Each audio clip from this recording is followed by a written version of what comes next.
Olá! Seja muito bem-vindo, seja muito bem-vinda.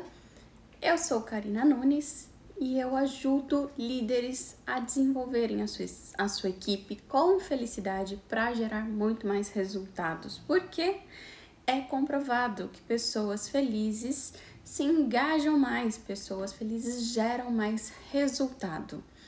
E esse é o meu propósito com esse canal de comunicação aqui com você, é te ajudar a expandir seu mindset, expandir a sua mente para esse potencial da tua equipe. Hoje eu vim falar como que a resiliência pode contribuir aí com o processo de delegação. Karina, mas o que é resiliência? Como que é esse negócio aí? Então, para você que está chegando ao vivo, seja muito bem-vindo. Para você que está vendo no replay, está vendo o vídeo gravado, seja muito bem-vindo também. Então, resiliência. O que é a resiliência? Segundo a física, é a capacidade que um objeto tem de sofrer um impacto e retornar ao seu estado original. E resiliência na nossa vida é como que a gente aguenta levar as porradas do dia a dia. Por isso que até o desenho que a gente colocou, a arte da divulgação, era um lutador. Porque um lutador, ele tem a capacidade de levar muita porrada e levantar e continuar a luta. Só que isso é uma brincadeira, lógico, a gente não quer que ninguém leve porrada aqui de verdade. Mas no dia a dia, coisas ruins acontecem, problemas acontecem. E a gente não vive num mar de rosa, nem tudo é perfeito, então a gente precisa trabalhar esse lado da resiliência, que é a capacidade que o indivíduo tem de sofrer adversidades, de sofrer alguns problemas e continuar. Só que ele continua igual, ele continua ainda mais forte. Por quê? Porque a gente sempre que passa por alguma situação, a gente aprende, a gente desenvolve uma nova musculatura mental ou física, e a gente vai continuar. E é isso que eu gostaria que vocês estivessem presentes para essa live. Então, como que a resiliência pode ajudar? Uma pessoa resiliente, na hora da gente falar de delegação, ela tende a ter mais sucesso no processo de delegação. Por quê? Delegar exige coragem. Porque as coisas ruins podem acontecer também. O funcionário pode não fazer, ele pode não entender, ele pode fazer e pode dar errado. Milhares de coisas podem acontecer. E quando a gente fala de um líder que ele tem resiliência, ele consegue enxergar a situação por um outro olhar. E assim ajudar a equipe, ajudar os liderados para que eles tenham ainda mais resultados. Porque se você é um líder pouco resiliente e acontece uma coisa ruim, qual que é a tendência? A tendência é que, eu não vou delegar porque ninguém faz direito mesmo, ou então deixa que eu faço, aí vira um centralizador e acaba não gerando o resultado que poderia gerar. Porque quando você tem uma equipe, você está multiplicando o seu tempo através de outras pessoas, você está fazendo mais com outras pessoas. E aí, quando você trabalha bem esse lado da resiliência, e você está desenvolvendo essa musculatura, porque é uma musculatura e exige treino, não é assim. A gente não consegue abrir a cabeça, colocar resiliência lá dentro e pronto, sou resiliente, não. Resiliência você desenvolve no dia a dia o tempo inteiro. O tempo inteiro, quando você está em um momento de adversidade, onde alguma coisa deu muito ruim, você fala, bom, o que eu posso fazer diante desse cenário? Qual que é a ação que você pode ter diante de um problema? Vou contar uma coisa que, olha, tá um caso surreal na minha vida, que é a renovação da minha habilitação. Cara, mas a renovação da habilitação é um negócio tão simples, você vai ali no poupa-tempo, faz rapidinho e pronto. Pois é, gente, mas eu tô numa saga para conseguir a renovação. Desde da primeira semana, dos primeiros dias, acho que desde o dia 4 de janeiro que eu tô nessa saga para renovar a bendita da habilitação. Eu marquei numa cidade vizinha, nem tão vizinha assim, porque era quase 1 hora daqui da minha casa. Por quê? Porque era o horário que tinha, e dentro da minha cabeça eu tinha 30 dias a partir do vencimento para poder fazer a renovação. Então, voltei de viagem antecipada porque eu tinha essa data e eu tinha que resolver essa pendência. Me desloquei até essa cidade E ao chegar na central ali do Detran, o rapaz muito calmo: senhora, você não pode fazer a sua renovação aqui, porque você não mora nessa cidade. E a gente só faz a renovação nesse posto para quem mora na cidade. Gente, a primeira coisa que eu fiz foi respirar. Eu falei: moço, sério isso? Ele: é sério. E aí, na minha cabeça, eu já comecei um processo de várias perguntas pra mim mesma. Tá, ok, já aconteceu. Eu ficar nervosa vai fazer com que ele me atenda? Eu dar piti e querer gritar com todo mundo aqui vai mudar alguma coisa? Não vai. Então eu falei: bom, quais são as alternativas que eu tenho? Eu perguntei pra ele falou: você pode entrar pela internet, fazer uma opção simplificada aqui, depois você só faz o exame médico, enfim. Me deu ali as orientações. Eu fui, fiz o que ele me orientou, não deu certo ali naquele momento e voltei pra minha casa. Mas, dependendo do nível de estresse que a pessoa tá vivendo, ou dependendo das perguntas que ela se faz, a situação poderia ser diferente. E por que eu trouxe essa história? Porque eu ainda não resolvi, mas eu estou em processo de renovar a minha habilitação, tá? Ela vai sair. Não vou ficar dirigindo sem habilitação, se bem que eu tenho 1 ano por causa da pandemia para poder renovar. Mas enfim, quais foram as perguntas que eu fiz naquele momento para mim? O que eu tenho controle? Eu tenho controle naquele momento, na minha experiência. A única coisa que eu podia controlar ali era a minha própria emoção. Se eu ia ficar pé da vida ou se eu ia ficar numa boa e resolver a situação com a razão. Eu falei: bom, o cara não tem culpa, então eu vou resolver essa situação de uma forma tranquila. Qual que é a minha responsabilidade nesse ponto? Essa foi a segunda pergunta que eu fiz. Eu tenho que renovar a habilitação. Moço, eu tenho que renovar dentro de 30 dias. Nesse momento ele me orientou: não, devido à pandemia, você tem 1 ano para renovar. Falei: então eu estou ainda dentro do meu compromisso com o que é certo dentro das leis de trânsito. Então eu não estou infringindo nada. Dentro da minha responsabilidade, eu tenho que renovar minha habilitação dentro de um prazo de 1 ano. Ok. Qual que é o alcance desse evento? O que é o alcance? Quais as áreas da minha vida que ele ia atingir? Eu tinha essa situação pontual, que eu estava numa outra cidade para renovar a habilitação e não estava conseguindo. Eu poderia estressar com a minha cachorra, eu poderia estressar com o namorado, eu poderia estressar com família, poderia estressar com parceiro de trabalho. Poderia estressar no trânsito, porque depois eu tinha que voltar para casa. Qual que era o alcance? Eu determinei para mim que aquele alcance ia ser apenas, única e exclusivamente naquele ponto. Por quê? Porque ninguém mais tem a ver com isso. Ninguém tem a ver com o que aconteceu ali comigo naquele momento. E qual que era a duração? A duração era ali também. Não ia adiantar eu levar o estresse pro resto do dia. Isso ainda tinha a tarde, a noite livre. Falei: bom, não vou. É aqui, ponto. Só que isso, quando a gente está falando do processo de delegação, como que a gente consegue levar isso para dentro da empresa? Exatamente da mesma forma. É se questionar, é perguntar: tá, aconteceu esse problema. Qual que é a pior coisa que pode acontecer?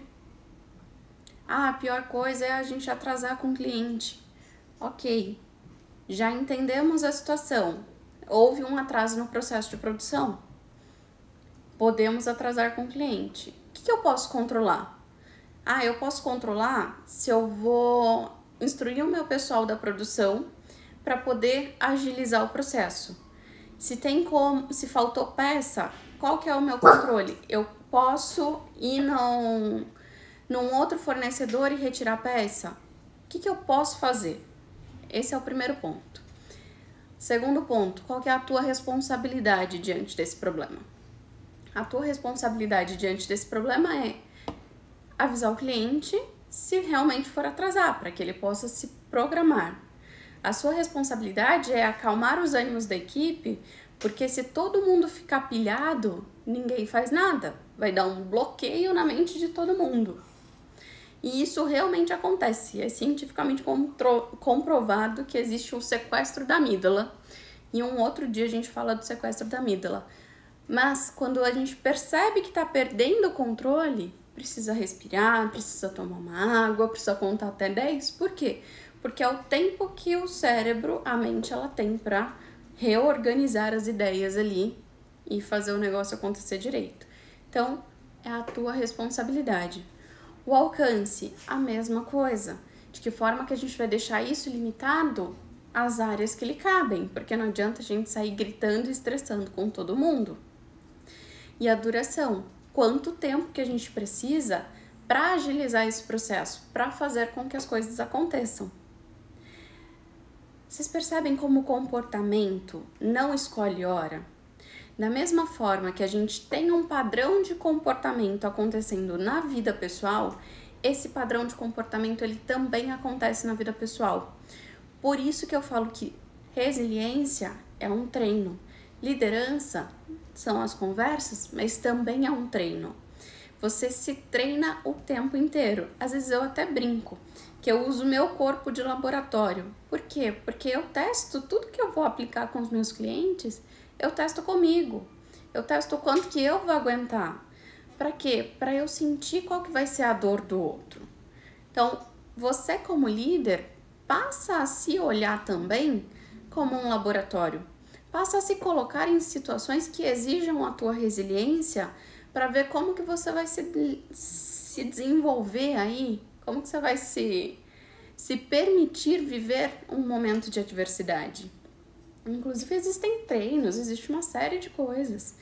É você se colocar em situações para desenvolver o músculo. E é igual à academia, você tem que desenvolver o tempo todo.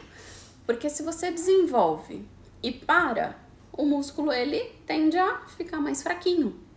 E o músculo da mente é a mesma coisa. E quando a gente fala de emoções e afins, não é que a gente vira pedra, que você não sente nada. Lógico que eu sinto. Quando eu falei da história do lado do Detran, eu fiquei muito brava na hora. Eu falei, caramba, me arrumei, saí de casa, gastei quase uma hora para ir. Cheguei no lugar, tava um calor gigantesco para chegar lá e a pessoa falar, não, você não pode ser atendida. E saber que eu ia ter que voltar e fazer o mesmo percurso. Quem não vai ficar muito bravo? Todo mundo fica bravo, ok. Mas o que eu posso fazer diante dessa situação? O que eu tenho controle? Não tinha outra coisa para fazer. Então é começar a se observar e pensar no dia a dia. Como que você tem lidado com essas situações? Por exemplo, vou contar. Ó. Essa live aqui, ela era para ter acontecido na quinta-feira passada. Eu tava organizando um evento que eu entreguei na sexta-feira.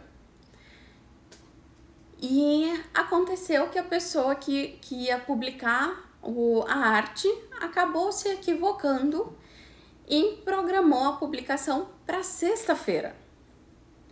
Falei, gente, e agora, né? Falei, não saiu o anúncio e eu tinha opção. Eu podia ter feito a live sem o anúncio. Só que a probabilidade de ter menos pessoas sabendo e vir aqui era menor. E aí juntou o útil ao agradável, porque eu tava preparando o evento, um monte de coisa acontecendo, ajuste de slide, ajuste de dinâmica, ajuste de um monte de coisa. Falei, bom, eu tenho a opção de estressar com a pessoa, que ela não tinha nada a ver com o evento que eu tava fazendo, que eu tava na correria, de simplesmente informar que houve um equívoco, fazer a live sem anúncio, ou remarcar. Eu escolhi remarcar porque naquele momento fazia mais sentido para mim, que eu ia conseguir concluir o evento e poderia fazer a entrega para vocês com o meu 100%, porque eu não ia estar dividida entre 2 eventos diferentes. Então, essa semana a gente está tendo essa live hoje na terça-feira e na quinta-feira a gente vai ter uma outra live que vai ser divulgada dentro do horário. Por quê? Porque já está programado. Porque a gente já alinhou, eu e a equipe, a gente já alinhou que vai sair. E aí, é quando a gente fala da delegação, de ser mais resiliente, é você se colocar também na posição de que, ok, aconteceu. Como que eu vou resolver? Vai adiantar eu não usar a empatia e estressar? Porque é uma série de coisas. O líder, ele também tem que usar a empatia. Ele também tem que se colocar no lugar do outro. Será que a pessoa errou porque simplesmente quis errar? Falou, não, vou errar porque eu vou ferrar com a live. Não, não foi. Ela fez o melhor que ela podia. Só que houve um equívoco, ponto.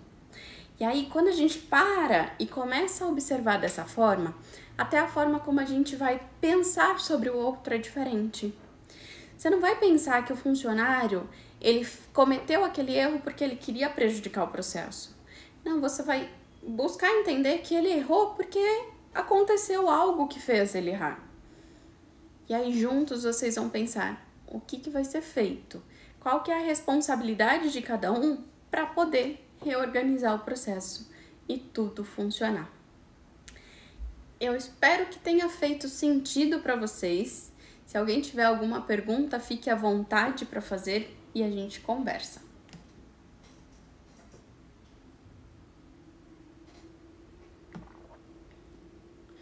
Não? Ficou claro como a resiliência pode ajudar aí? Então, vamos fazer um resumo aqui de quais são as perguntas. Aconteceu o problema. Você está no meio do olho do furacão. Se pergunta, o que eu posso fazer diante dessa situação? O que está dentro do teu controle? O que é que você pode mexer o pauzinho aí que vai gerar algum resultado diferente? Feito isso, qual que é a sua responsabilidade? O que é que você realmente tem que fazer? O que é a responsabilidade do outro para poder distribuir as funções? Aí a gente vai pro terceiro ponto. Você já sabe o que você controla naquele momento, qual que é a sua responsabilidade, qual que é a responsabilidade do outro. Aí você vai pro alcance, de que forma que você vai fazer com que essa situação fique aonde ela tem que ficar, sem expandir o estresse para todas as áreas, sem sair soltando faísca para quem não tem nada a ver. E determina quanto tempo a gente precisa para resolver esse problema. Quanto tempo vai ser necessário para que as coisas aconteçam. Ok? Aí tem uma pergunta que é bônus, que eu uso para a vida, para tudo, que é: qual é a pior coisa que pode acontecer? Nessa situação, qual a pior coisa que pode acontecer? Ah, é atrasar. Ok, qual é a pior coisa que pode acontecer? E vai se perguntando isso até você entender realmente qual é a pior coisa que pode acontecer. Ok? Lembra de usar a sua empatia, lembra de treinar a tua equipe, de desenvolver, de chamar para conversar, de dar um feedback de forma estruturada, para que as coisas se reorganizem e esse tipo de situação evitar que aconteça de novo, ok?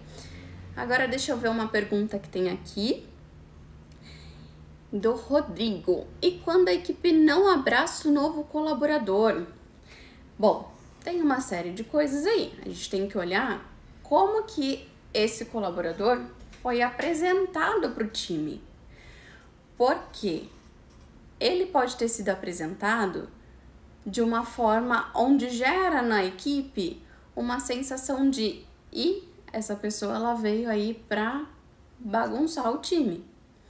Ou essa pessoa, ela não é de confiança. Depende como que você está fazendo a apresentação. Eu já tive a experiência de entrar numa equipe para liderar, só que eu não fui apresentada como líder. E isso gerou uma insatisfação e uma insegurança da equipe muito grande. Porque o meu posicionamento, ele era de alguma forma duvidoso para quem estava ali, porque ela não foi devidamente informada sobre qual que era o papel da Karina naquele lugar. Então, gerou um desconforto muito grande. Não te aconselho a fazer isso, porque gerou desconforto para todas as partes, para quem já estava na área e para mim que estava entrando. Então, para a gente evitar situações de desconforto, anuncia quem está chegando. Se é uma pessoa de liderança, empodera essa pessoa frente ao time. Chama o teu time para conversar antes de entrar uma nova pessoa. Já prepara o seu time, já comunica que essa pessoa vai entrar. Para quê? Para que eles acolham. Peça para que eles entrem nas redes sociais da pessoa. Já começa a pesquisar um pouquinho para ver quem que é a pessoa, o que ela gosta, para buscar pontos em comum, para poder acolher mais a pessoa. Isso faz parte da cultura. Isso é uma coisa que você pode criar dentro da cultura da tua empresa. Como que você vai receber as pessoas? Faz sentido? Vê se é isso que você queria saber, Rodrigo. Senão me manda aí e a gente fala mais um pouquinho.